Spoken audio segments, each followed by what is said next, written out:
त्याचा अनुभव घेता येणे असा अभ्यास करीत राहावा. हे सुद्धा ज्ञानप्राप्तीचं साधन आहे. एवढं करीत असले म्हणजे चिंतन प्रकार आहे. माणूस चिंतनशील असावा आणि याप्रमाणे चिंतनात बसला आहे. कशाचं चिंतन करतो? देहाचं. देहाचं करतो म्हणजे काय? हा देह कशासाठी झाला बरं? कोणी केला बरं? कशासाठी केला बरं? कसा केला बरं? याचा करणारा कर्ता कोण आहे? माझा देह असा, यांचा देह असा, काही साम्य आहे का फरक आहे? अशी देहाची चिकित्सा करता येणे. आपण देहाचा विचार करतो.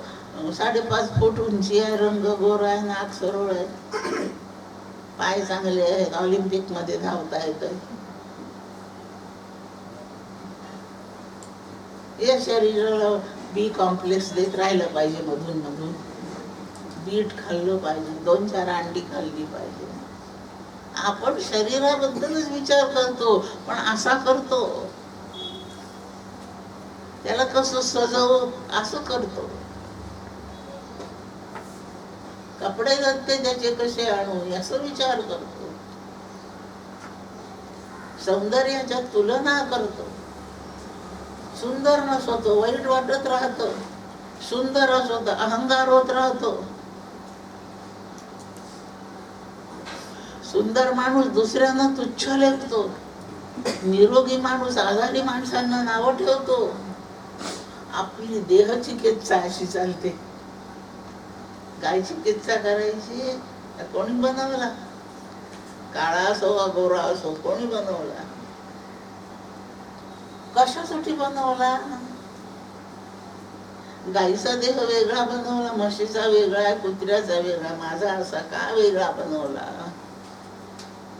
काय हेतू आहे? कसा बनवला? माती भिजवली, पुतळे वळले, काय केलं? काय ते कसा बनवला? कशासाठी? असेच समोरच्या तबकडीवर समोर पाहणारे डोळे, बाजूला का? कशासाठी? परत 5 बोटांचा पंजा केला, 4 बोट एका ओळीत केले, 1 बोट त्याच्या काटकोनात वेगळं केलं. का असं केलं? असं करावा विचार, देहाचा विचार असा करावा. उभा केला, म्हशीचा आडवा केला. म्हशीला असा पंजा नाही, तिला 2 हात नाही, 4 पायच आहेत. का म्हणून 4 पाय? आडवं का म्हणून शरीर? वानराला पंजा आहे, ते कधी कधी उभं राहतं, कधी कधी आडवं राहतं. त्याचे बोट एका ओळीत आहेत. असं का केलं? देहाचाच विचार करायचा तर असा करावा. हा परमार्थ आहे. याप्रमाणे अध्यात्म ज्ञान, नित्यत्व, तत्वज्ञान, अर्थदर्शन. तत्वज्ञानाने आपल्याला तत्वाचा अनुभव होईल यासाठी, आणि अध्यात्माचा अभ्यास हे नित्य करीत असावं, जेणेकरून ज्ञान प्राप्त होतं. आणि असं ज्ञान झालं म्हणजे शेवटी ज्ञानाचं शेवटचं स्वरूप, अंतिम स्वरूप जीव ब्रह्म ऐक्य हेच आहे. अशी व्यवस्था करून घ्यावी. याला ज्ञान म्हणतात. आणि याच्या विरुद्ध जेवढं असेल ते अज्ञान आहे. एकांत प्रिय असावं हे ज्ञानाचं साधन आहे. म्हणून गर्दीमध्ये रममाण व्हावं हे अज्ञानाचं लक्षण आहे. मी देहाचे दोन्ही प्रकारचे विचार सांगितले. एका प्रकारचा विचार अज्ञान आहे, दुसऱ्या प्रकारे विचार करणे हे ज्ञानाचं साधन आहे. माझ्याशी एकनिष्ठ भक्ती करावी हे ज्ञानप्राप्तीचं साधन आहे. आणि व्यभिचारी भक्ती करावी हे अज्ञानाचं लक्षण. नक्की जोडून पाहिजे आता. आणि हे अज्ञानाचं सगळं विवेचन भगवद्गीतेने नाही केलं. या लक्षणांच्या विरुद्ध जेवढं वागणं हे अज्ञान आहे असं समज अर्जुना. आणि माऊलींनी त्याच्यामध्ये या सर्व अज्ञानाच्या लक्षणांचा खुलासाच करून दिला.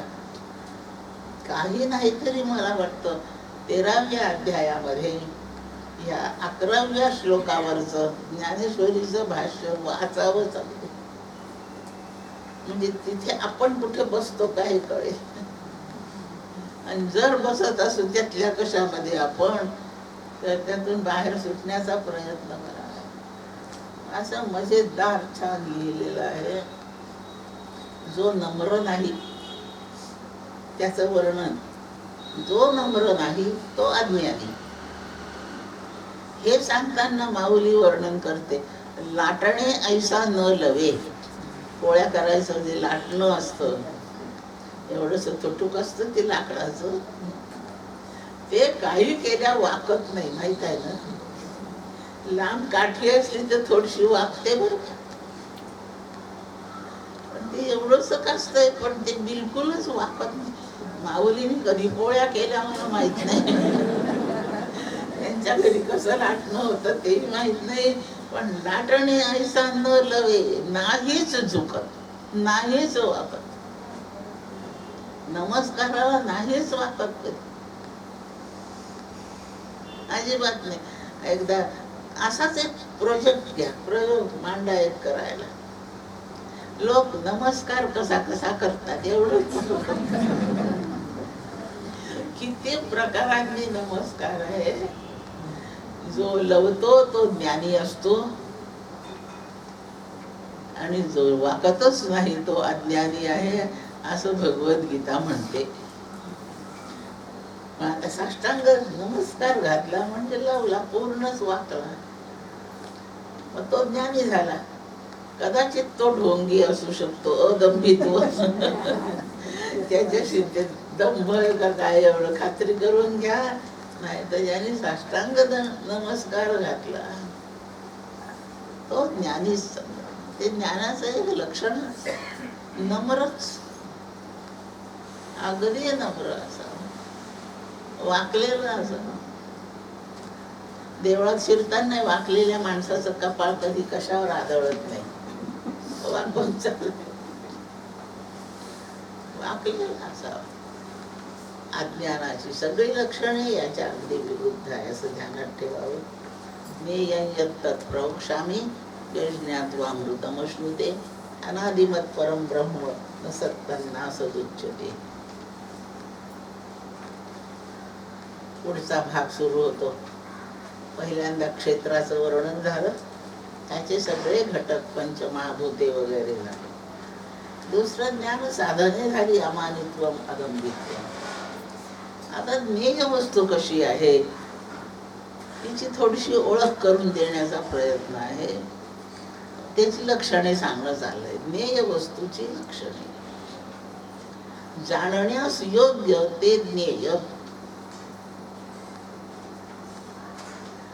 ज्ञेय, ज्ञातव्य हे शब्द एकाच अर्थाचे आहे, पण त्यांचा वापर वेगवेगळ्या ठिकाणी आहे.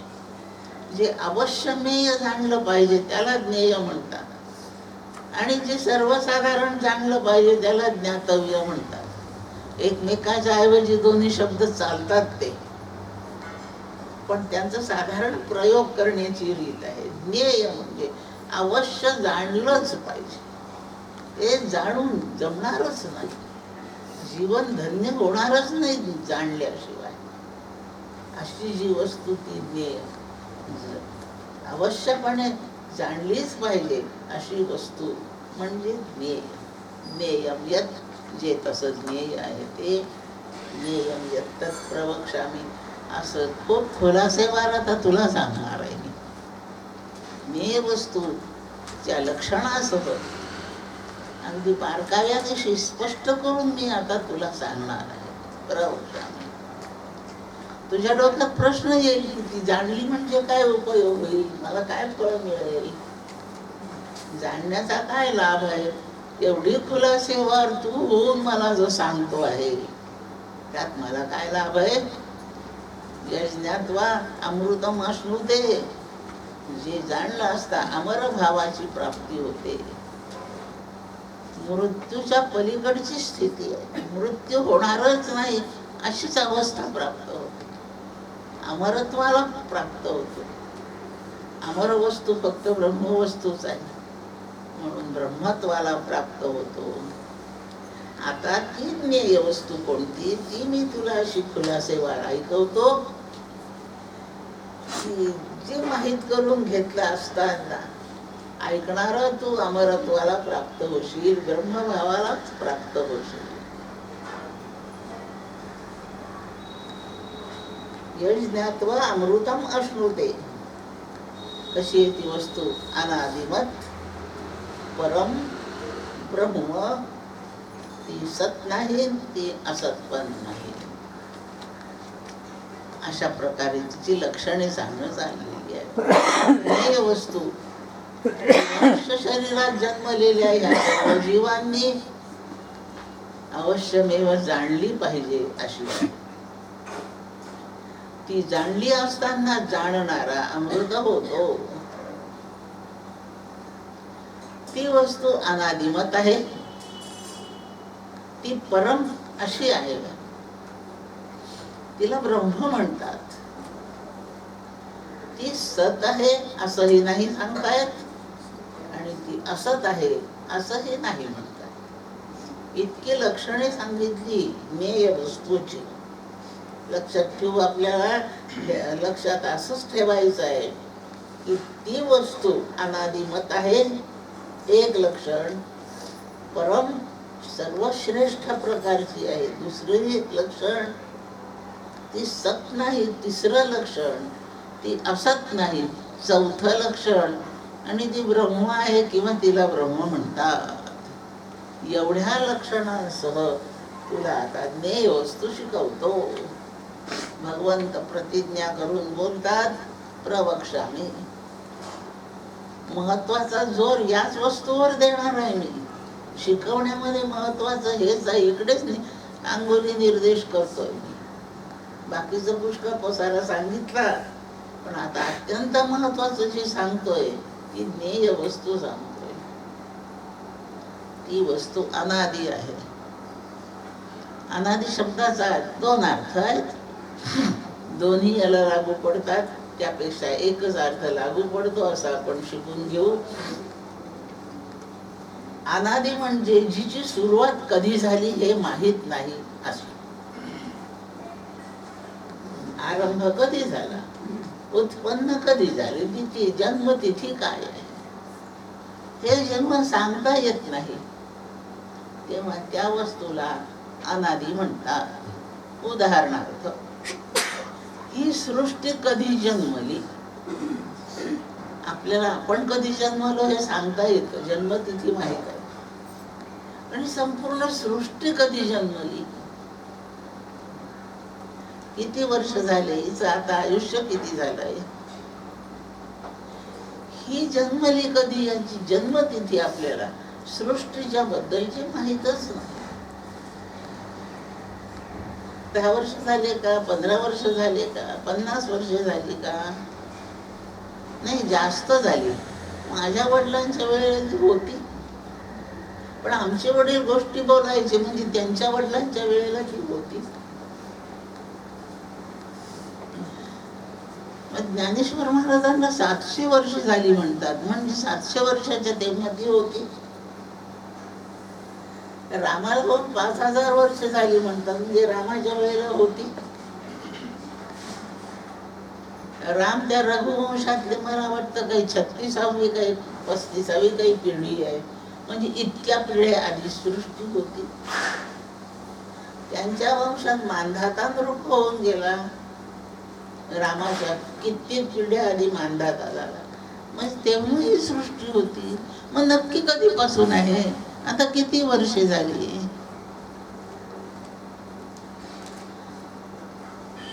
इथे थोडीशीच वर्षे कलियुगाला आहे. एकेका युगाची किती किती वर्षे. एकदा सत्ययुग होऊन गेले, पुढे द्वापर त्रेता झालं, द्वापर झालं, आता कलियुग सुरू आहे. म्हणजे 4 युग ही सृष्टी आहेच. अशी युगे ही 7 वेळा झाली. 4 युगे, सत्ययुग, त्रेतायुग, द्वापर युग आणि कलियुग अशा 4 युगांना चौकडी म्हणतात. 4 युगांचा मेळा म्हणजे चौकडी. अशा इथे 7 झाल्यात, म्हणजे 7व्या कृतयुग होऊन गेलंय, त्रेतायुग होऊन गेलंय. कशावरून? पुरावा युगे 28 विटेवरी उभा. 28 युगे म्हणजे 7 चौक 28, 7 चौकड्या झाल्या. याप्रमाणे तेव्हा सृष्टी होती.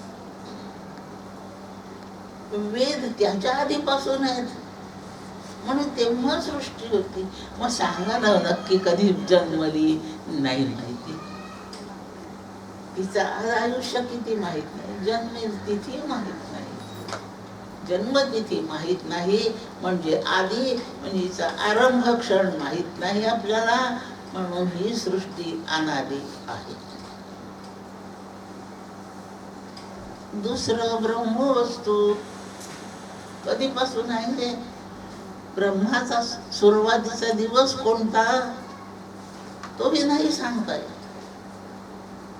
म्हणून ब्रह्म अनादी आहे, चैतन्य अनादी आहे, ही जड सृष्टी अनादी आहे. दोन्हीत काही फरक नाही आहे.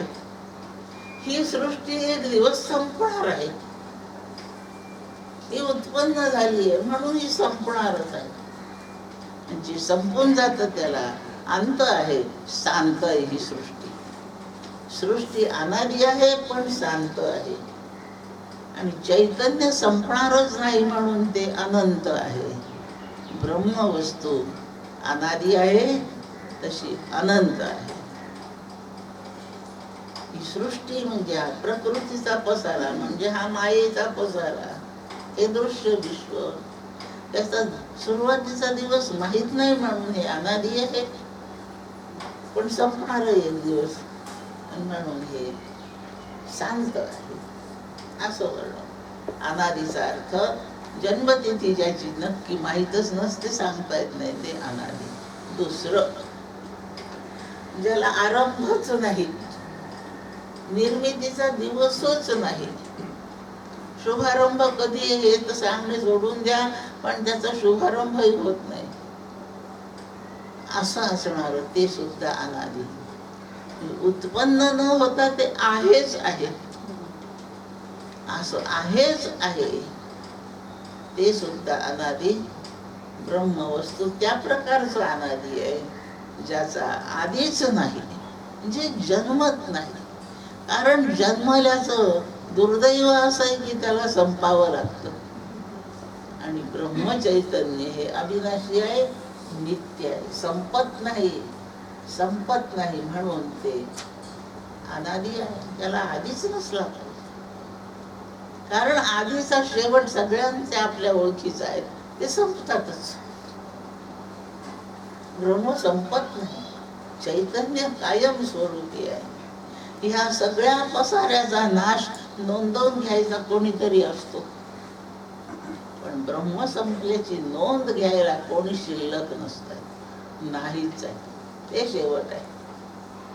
ब्रह्म आहे, अनंत आहे, संपतच नाही, न संपताना आहे.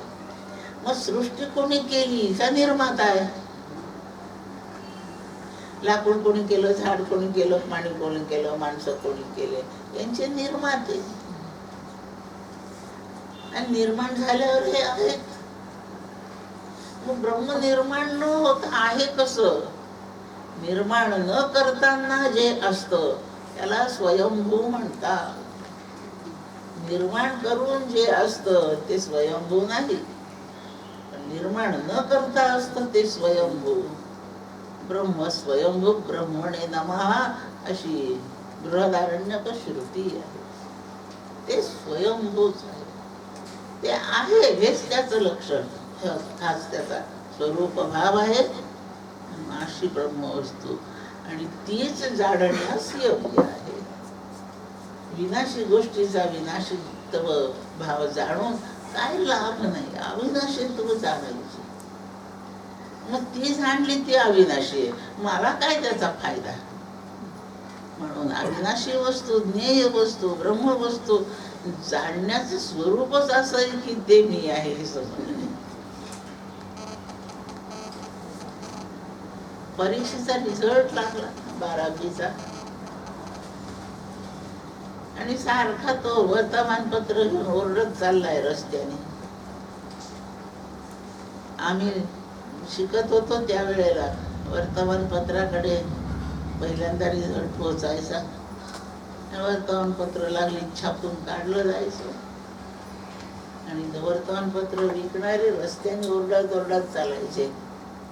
12वीचा निकाल, 12वीचा निकाल, 10वीचा निकाल, 10वीचा निकाल. तो फर्स्ट आला, तो फर्स्ट आला, त्याला पहिला नंबर आला, अशी ओरडत चालायची. आता कोणाचा तरी तर पहिला नंबर घेणारच आहे. तो ओरडायचा, पहिला नंबर आला, पहिला नंबर आला. पहिला नंबर आल्याचा मला काही आनंद नाही व्हायचा कधी. प्रश्न असायचा, मग आता त्या काही किशोरचा पहिला नंबर आला असेल, मला काय त्याचं. ते किशोरीचा आला असेल, मला काय त्याचं. त्याचा काय आनंद आहे. पहिला नंबर आला, पहिला नंबर आला. आणि त्यांनी जर माझंच नाव घेऊन म्हटलं की पहिला नंबर आला, मग किती आनंद होईल. पहिल्या नंबरच्या व्यक्तीशी माझं ऐक्य आहे, ते मीच आहे हे कळण्याचा आनंद आहे. पहिल्या नंबरचा आनंद नाहीये, ते पहिला नंबर मी आहे याचा आनंद आहे. तशी ब्रह्मवस्तू अविनाशी आहे, सच्चिदानंद आहे, आनंद रूप आहे, त्याचा काय आपल्याला आनंद. ते ब्रह्म मी आहे याचा आनंद असतो, लक्षात ठेवा. म्हणून ब्रह्म जाणणे याचा अर्थ मी ब्रह्म आहे हेच जाणणे. जीव ब्रह्मैक्यत्वानेच ब्रह्म जाणणे, ह्याला जाणणे म्हणतात.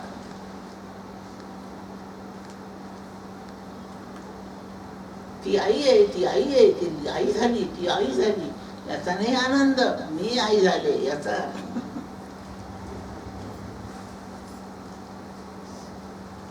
तो बाप झाला त्याचा नाही आनंद, मी बाप झालो. त्याचं लग्न झालं, त्याचं लग्न झालं त्याचा नाही आनंद, माझं लग्न झालं. आनंदाचे म्हणून जे ज्या बाबी आपण ठरवल्या आहेत ते मी आहे. आनंद त्याच्यातच सामावलेला. आनंद नेहमी ऐक्याचा असतो, ध्यानात घ्या. मग ब्रह्मवस्तूची सच्चिदानंद ही लक्षणे जाणून नाही आनंद, त्या लक्षणाचं ब्रह्म मी आहे हेच कळणे, ज्ञेयम असं ते ब्रह्म जाणायचं. त्या ब्रह्माची काय काय लक्षणे आहेत याच्यामध्ये सांगणं सुरू आहे. ते अनादि आहे ते बोलत होतो. निर्माण कधी झालं नाही, निर्माणच नाही झालं. निर्माण न होताना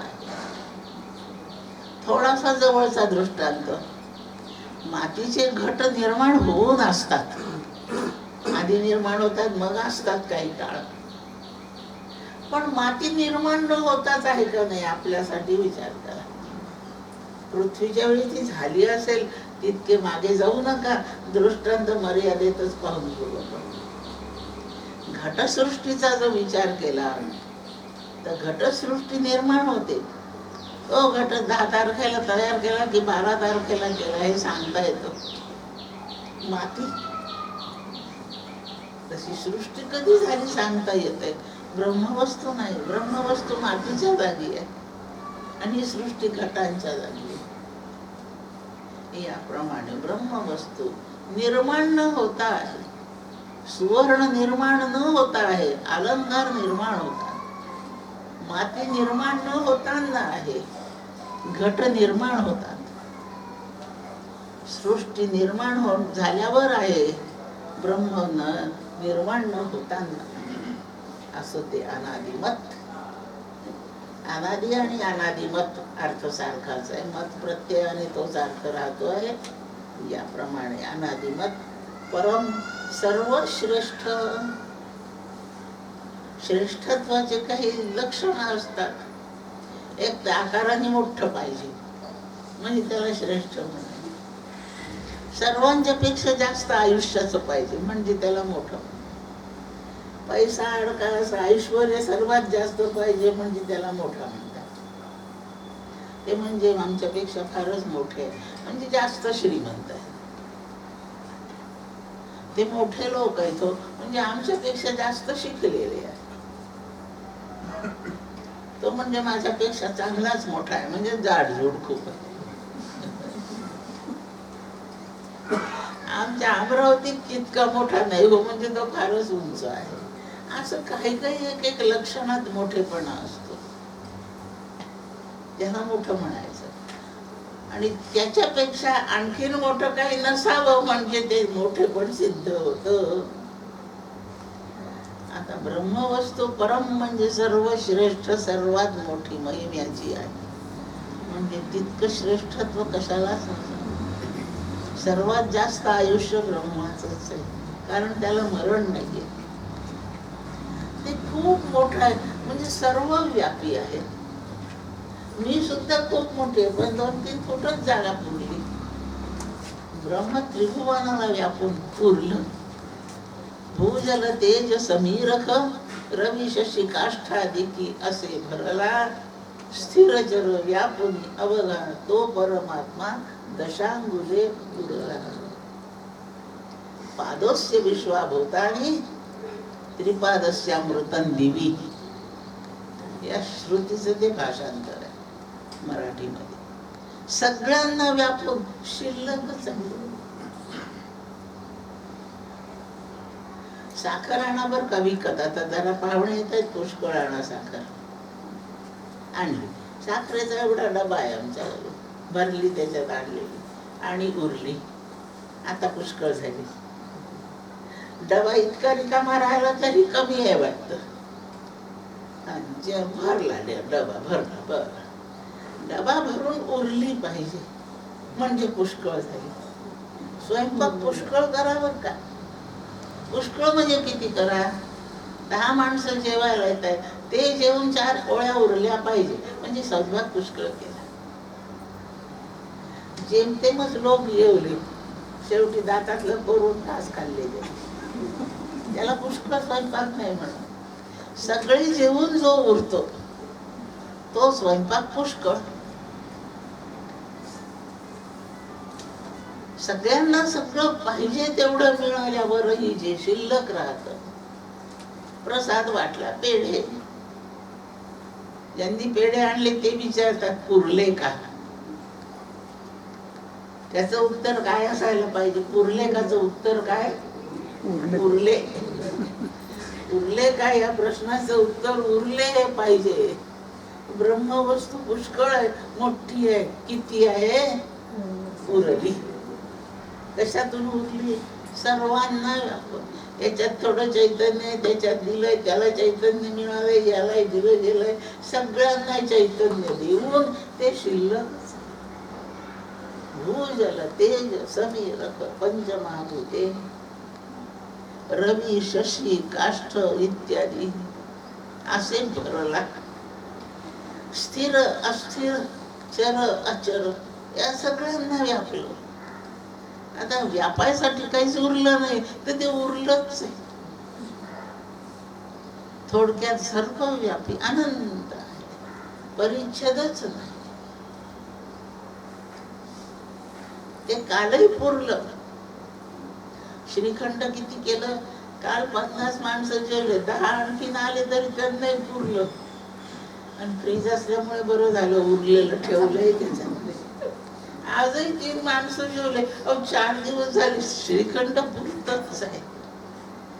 तसं काल परिच्छेद नाही त्या श्रीखंडाला. परवा पुरलं, काल होत, आज आहे, ते उरतच उरतंय. तसं ब्रह्म कालही होतं, आजही आहे, उद्यालाही आहे. काल परिच्छेद नाही, देश परिच्छेद नाही, वस्तू परिच्छेद आहे. एखाद्या साधूच्या रूपात तेच आहे, डुकराच्याही रूपात तेच आहे.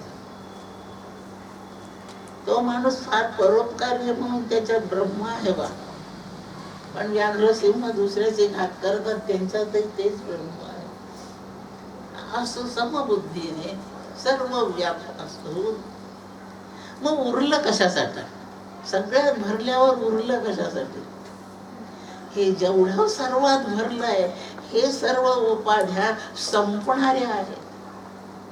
मग यांच्याबरोबर ब्रह्म संपून जाईल असं वाटेल आपल्याला. तो मेला म्हणजे तेवढं ब्रह्म संपलं असं नाही. ते न संपलं राहत आहे एवढ्यासाठी ते शिल्लक. फारसा विवेचनाचा भाग सोडून देऊ आणि त्याचा एकच पाद सृष्टीरूप झालाय आणि त्याची 3 पाद अमृत निधी तो महिन्यात तसेच पडलेले आहे. खुलासाचा भाग वेगळा आहे, आता नाही पाहतो. असं ते सर्व व्यापक आहे, परम म्हणून श्रेष्ठ आहे. याला विकार नाही म्हणून ते श्रेष्ठ आहे. विकार म्हणजे अस्ति जायते वर्धते विपरिणमते अपक्षीयते नश्यति, हे 6च विकार आहे, दुसरे काही विकार नाही. या 6 पैकी कोणताच विकार त्याला नाही, म्हणून ते श्रेष्ठ आहे, म्हणून ते मोठं आहे. ब्रह्म त्याची व्युत्पत्ती आहे. बृहती इति ब्रह्म, मोठा असणे या लक्षणाचं आहे, म्हणून ते ब्रह्म आहे. न सत्तं ना सदुच्यते न तत्सत न तत् असत. ते सत नाही, असत नाही. सत असत शब्दांचे खूप वेगवेगळे अर्थ आहेत. या श्लोकात जो अर्थ आहे तो अर्थ असा आहे, सत म्हणजे कार्य, दृश्य रूपाला आलेलं त्याला सत म्हणायचं. आणि असत म्हणजे कारण, प्रकट कोणतं रूप झालं नाही आहे त्याला असत म्हणायचं. पुन्हा आपला दृष्टांत सोनं नाही तर माती. वेदांताला 2च गोष्टी नाही. समदृष्टी आहे वेदांत, त्याच्या दृष्टीला माती सोनं सारखंच आहे. मातीला काही आकार नाहीये, लक्षात ठेवा. ती तशी प्रकटच नाही, अशी अप्रकट आहे. पण घट प्रकट आहेत. मातीपासून घट हे प्रकट रूप आहे. एक भूत म्हणून निर्माण झालं ते आपल्या, कारण निर्मिती झाली. म्हणून घट हे दृश्य रूपात आलं, माती अदृश्य रूपात राहिली. त्याला अदृश्य दृष्टांतापुरतं समजा. ब्रह्मवस्तूच्या प्रांतात शिरू तेव्हा माती दृश्य आहे, पण आपण दृष्टांतापुरती वापरतोय. मातीला काही आकृती नाही म्हणून अदृश्य आहे. घटांना काही आकार प्राप्त झाले, नामरूप प्राप्त झाले. घट हे दृश्य सृष्टी आहे. मातीपासून घट झाले म्हणून मातीचं कार्य घट आहे. आणि घट मातीपासून झाला म्हणून घटाचं कारण माती आहे.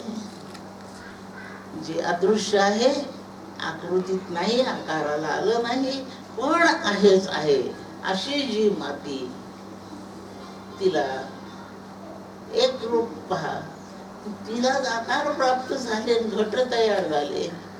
त्याच्याकडे पहा. कार्यकारणात बोलू, माती कारण आहे, घट कार्य आहे. घट दृश्य आहेत आणि माती अदृश्य आहे. घट बनवले जात आहेत, माती बनलेलीच आहेच आहे. असं जे काही आहे त्यातल्या घटांना सत म्हणायचं. आकाराला आले ते सत, दिसू लागले ते सत. आणि मातीला असत म्हणायचं, ती दिसत नाही, रूपाला आलेली नाही. ब्रह्मवस्तूपासून, त्या वस्तूच्या शक्तीपासून ही सकल सृष्टी निर्माण झाली. म्हणून सृष्टी कार्य आहे, दृश्य झाली आहे. तर हे सत आहे. याचं कारण ब्रह्मवस्तू, त्याची शक्ती, ह्या गोष्टी अदृश्य आहेत आणि म्हणून त्याला असत नाव आहे. ब्रह्माला असत म्हणणे मोठं विचित्र वाटतं, पण अर्थ त्याचे तसे आहे. कारणरूप जे असेल आणि कार्यरूप असेल त्यावर ते शब्द अवलंबून आहे. सत आकाराला आलेलं कार्य, असत आकाराला न आलेलं ब्रह्म. आता ब्रह्माला जे आकाराला आलं ते कार्य, आकाराला जे आलं नाही ते कारण. मग ब्रह्मवस्तू कारण आहे की कार्य आहे? ती कशाच पासून झाली नाही, स्वयंभू आहे म्हणून ते कार्य नाही. आणि वेदांताचा जेव्हा पूर्ण टप्प्यावर जाऊन अभ्यास पूर्ण होतो त्यावेळेला ब्रह्मापासून ही सृष्टी झालेली नाहीये. गौडपादाचार्यांनी अजातवाद मांडला, सृष्टीच झाली नाही. तिचं स्पष्टीकरण कळावं, सोपं व्हावं समजायला म्हणून शंकराचार्यांनी मायावाद मांडला. दोन्ही तुम्ही एक तर सृष्टी नाही आणि आहे म्हणत असाल तर ती मिथ्या आहे. सृष्टी नाहीच म्हणजे ब्रह्मापासून काही कार्य घडलंच नाहीये. आणि ब्रह्म कशापासून घडलं नाही म्हणून ते कार्य नाही, त्याच्यापासून काही घडत नाही म्हणून ते कारणही नाही. असं ज्याला कार्यत्व नाही, कारणत्व नाही, कारणत्व नाही म्हणून ते असत नाही, कार्यत्व नाही म्हणून ते सत नाही. असं सत असत विलक्षण ते नाही. निश्चितपणे त्याच्याबद्दल काही म्हणता येत नाही. माऊलीने सोपा अभंग केला, तुझं सगुण म्हणो की निर्गुण आहे. सगुण म्हणता येत नाही म्हणजे कार्य नाही म्हणता येत, त्याला निर्गुण नाही म्हणता येत कारण ते कारणही नाही. आपल्या असण्याला कारणही लक्षात ठेवा. मागच्या काही काळ जन्मामध्ये कर्मे केली म्हणून आज आपले शरीर आहे. म्हणजे आपल्या असण्याला आपलं पूर्व कर्म कारण आहे. तुम्ही नागपूरच्या कशाला पुण्यामध्ये आलात? पोरीचं लग्न आहे म्हणून आले. तुमच्या पुण्यात येण्याला कारण आहे. तुम्ही उद्या अमरावतीला चालल्या का चालल्या? भावाचं लग्न आहे म्हणून चालले. तुमच्या जाण्याला कारण आहे, येण्याला कारण आहे, जाण्याला कारण आहे. तुम्ही तर नागपूरच्या इथे कशाला राहिले? तुमच्या इथे राहण्याचं कारण आहे काय? पोरीला पोरग झालं म्हणून मी आले. तुमच्या इथे राहण्याला काय? तुम्ही आघाडीत बसलेले दिसता, कशा काय कारण आहे? चालले गावाला. आपल्या प्रत्येक गोष्टीला कारणच आहे, लक्षात ठेवा. ही वेळ आता चहा प्यायची, तुम्ही चहा पिता कारण आहे, झोप आले प्रवचनात म्हणून चहा पिता. चहा प्यायला कारण आहे. चला जेवायला, तुम्ही का नाही जेवत आहे? भूक नाही, हे कारण आहे. ते दुपारी 12 वाजता का झोपायची वेळ असते का? प्रवास करून आले, रात्रभर जागरण झालं, आता झोपायला कारण आहे. भरून कुठे चालले? ते संध्याकाळी जेवायला यायचे, आंबे आणायला चालले, कारण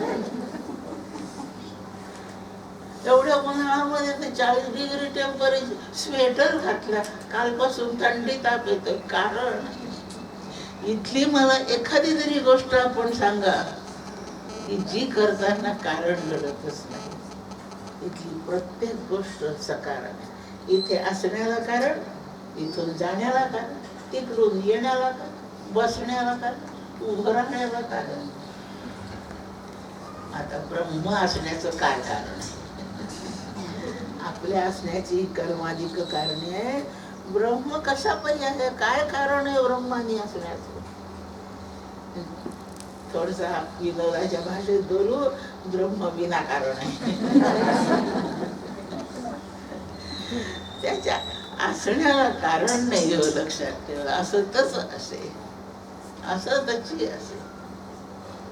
त्याला सत्तावान म्हणतात, ते सत्ता आहे त्याला, आणि त्या अर्थाने त्याला सत म्हणतात. इथे अर्थ वेगळा आहे, पण त्या अर्थाने त्याला सत समजायचं. अशी ब्रह्मवस्तू, त्याच्यापासून काही निर्मिती नाही, त्याला काही इच्छा नाही, त्याचे काही संकल्प नाही. त्याला इच्छा होते, काही कमी असेल तरच इच्छा होते, लक्षात ठेवू आपण. आंबे तर एवढे पडलेत घरात, आता कशाला पाहिजे? ते कमी पडतील म्हणून आणखी आणण्याची इच्छा होते, मग आंबे आणण्याचा कर्म सुरू होतं. इच्छा असावी लागते, आणि इच्छा तेव्हाच होते जेव्हा काही कमी असतं. रोज नेसायला इतके 50 कपडे पडले, तरी तो कपड्याच्या दुकानात जातो. भावाचं लग्न ठरलंय ना, नवीन काही नाहीये घरात म्हणून आणायला. ते नवीनपणाने कपडा कमी पडतोय म्हणून इच्छा झाली आणावं, आणि इच्छा झाली म्हणून बाजारात चालला, कर्म सुरू. अपूर्णतेची जाणीव, पूर्ण करण्याची इच्छा, आणि ती करण्याची कार्यवाही म्हणजे प्रत्यक्ष कर्म. आणि कर्म केलं की त्याचा भोग आहे. आता आणलंच एवढं तर घातलंच पाहिजे, मग एवढं ते घातलंय तर मिरवलंच पाहिजे. मग मिरवलं तर त्यांनी मला विचारलंच पाहिजे, खूपच छान दिसतं तुम्हाला, कसं आणलं, कुठून आणलं. नाही विचारलं म्हणजे संताप आलाच पाहिजे. मग सगळे लोक कसे अरसिक आहेत तिथपर्यंत जात गाडी. असं मला झालं बा एकदा. पुण्यामध्ये खूपच चांगल्या प्रकारची साडी खरेदी केली, म्हणजे अख्ख्या अमरावतीत नसेल एवढी चांगली, मस्त पैसा खूप लावला. देखण्या रंगाची, सगळी देखण्या रूपाची अशी खूप साडी घेतली. आणि ठरवलं की आता अमरावतीकर सगळे मला विचारतील कशी आणली, कुठून आणली. होतं मिरवायला एक लग्न समारंभ, गेले ते घालून.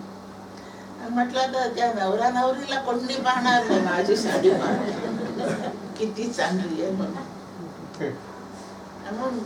त्या मंडपाच्या दाराशी पोहोचले तर द्वार स्वागता करता एक भगिनी उभी होती, अशी साडी ती नेसली होती, असं माझं तोंड उतरलं.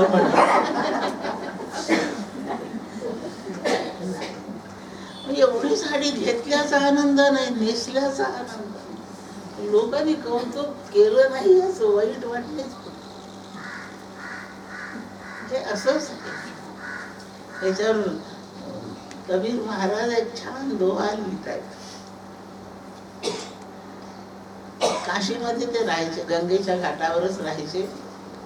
गंगेवर पाणी भरायला भगिनी जायच्या हांडे घेऊन, तिथूनच पाणी, गंगेचंच पाणी घरोघरी प्यायला वापरायला. सगळ्या सकाळी भगिनी जात असत. तिथल्या एका भगिनीच्या नवऱ्याने लग्नाचा वाढदिवस म्हणून बायकोसाठी नथ आणली, छान पैकी मोठी लठ्ठेदार नथ आणली. काल वाढदिवस झाला, आज सकाळी पाण्याला जायचं नदीवर, तेव्हा नथ घालून जावं म्हणजे खूप जणांना ती दिसेल. माझ्या सगळ्या मैत्रिणी विचारतील नथ कधी आणली, कशी आणली, कोणी आणली, केवढ्याची आणली, सगळ्या चौकशा करते, तुला खूपच छान दिसते असं म्हणते. नथ घालून पहाटे पाण्याला गेली. पाणी आणायला कोणी नथा घालून जातं का? पण ती घालून घ्यायची. तिला अजून एकही बाईने विचारलं नाही, तर ती सारखा आपल्या नाकाला हात लावायची, ती नथ हलवायची की त्या हालचालीने लोकांचं लक्ष वेधेल. कबीर महाराज घाटावरच बसलेले आहेत आणि ते त्या बाईच्या हालचालीकडे लक्ष ठेवतात. आजीच्या नाकात नथ आहे म्हणून सारखी नाकाला हात लावते, नथेला हात लावते. मग शेजारच्या बाईला विचारते, माझ्याकडे लक्ष नाही का तुझं? आहे ना, मग काय वेगळं दिसतंय आज माझ्यामध्ये? आणि मग तिने विचारलं, अरे हो नथ आहे नाही का? अशी ती प्रत्येक बाईला म्हणते, कशी दिसते मला नथ? आमच्या लग्नाच्या वाढदिवसाला माझ्या नवऱ्याने कार आणली आहे, छान आहे ना, मोती पाणीदार आहे ना. ती एकेकीला असं बोलते आहे. कबीर महाराज तो संवाद, तिचं वागणं, ते सगळं ऐकते आणि म्हणतात, नथ घातलेली ती बाई, जिस यार ने नथ दिया सुमिरत उसको बार बार, जिस यार ने नाक दिया कैसी भूल गई गवार, सियावर रामचंद्र की जय. नथ ज्यांनी आणली त्याचं कौतुक, नथीचं कौतुक करते, पण ती घालायचं नाक ज्यांनी दिलं त्याचं कायम विस्मरण. असं आहे मनुष्याचं, असंच आहे बघा. तर सारखे अपूर्णतेची इच्छा होते इच्छेचं कर्म होतं, कर्माचं फल होतं, फल आपण भोगत राहतो, त्या भोगामध्ये लोकांचे लक्ष वेधित राहतो, आपलं लक्ष पांगत चालतं. असं हे अखंड चालतं. ह्या जगामध्ये असं सर्व निर्माण होणं, याचं नाश पावणं हे, आणि त्याने आपण सुखी दुःखी होत राहणं, हे अखंड चालू आहे. ब्रह्मवस्तू जी ज्ञेय वस्तू, जी नक्की जाणायची, तिच्याबद्दल मुद्दा सुरू झाला होता. आपल्या प्रत्येक हालचालीला कारण आहे, आपल्या असण्याला कारण आहे. ब्रह्मवस्तूला कारणच नाही, आहेच आहेच. जसं मातीच्या असण्याला काही कारण नाही, घटाच्या असण्याला माती कारण आहे, तसं सृष्टीच्या असण्याला कारण ब्रह्म आहे, पण ब्रह्माच्या असण्याला काहीही कारण नाही. अशी जी वस्तू, ती जाणून घ्यायची, तीच ध्येय आहे. न सत्कन्या सदुच्यते सर्वतः पाणिपादंतत् सर्वतोक्षि शिरोमुखम सर्वतः श्रुतिमल्लोके सर्वमावृत्य तिष्ठति. त्या ब्रह्मवस्तूच्या व्यापाचं वर्णन आहे, सर्व रूपत्वाचं वर्णन आहे. त्याला सर्वत्र हातपाय आहेत, नाकडोळे आहेत. आता निर्गुण निराकार म्हटले, हातपाय कुठून आले?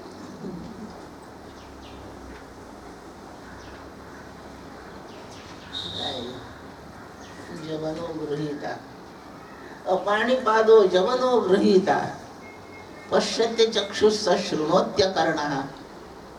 श्वेताश्वतर श्रुती आहे. अपाणिपाद, त्याला पाय नाही, त्याला हात नाही, पण तो वेगाने चालतो आणि सगळं वस्तूचं घेणं देणं करतो. गृहीता. पश्यती अचक्षु, त्याला डोळे नाही पण सगळं पाहतो, त्याला कान नाही पण सगळं ऐकतो. पश्यती अचक्षु शृणोती अकर्णः. अपाणी म्हणजे हात नाहीत, पाद म्हणजे पाद नाही. अपाणिपादो जवनो गृहीता. जवन म्हणजे वेगाने चालणारा. जव शब्दाचा अर्थ वेग असा आहे. जवन वेगवान याचा अर्थ चालणारा, गतिमान. परमात्मा वस्तू म्हणजे ती ज्ञेय वस्तू म्हणजे ब्रह्मवस्तू. सर्वत्र हातपाय आहेत. ही संपूर्ण सृष्टीचे रूढी म्हणून